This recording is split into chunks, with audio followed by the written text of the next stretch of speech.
Bird flu is a serious thing. This round of bird flu has crossed over to kill mammals, and it looks like birds die, seagulls die of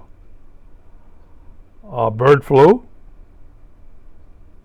and then they're eaten by mammals on the beach who die of bird flu. It's crossed over, which can cows have bird flu, which cross over to humans who get bird flu. And it will, and how much do we know about bird flu? Well, we're going to have to go ask China, because they've been studying bird flu and their thing, and when they get bird flu, they lose 10 million chickens. Yeah, because their chicken farms are big.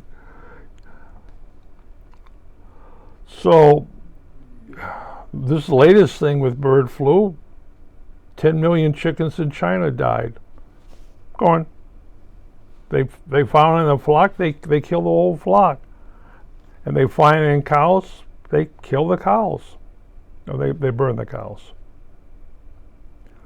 So this round of bird flu across the world is very serious. It's crossed over.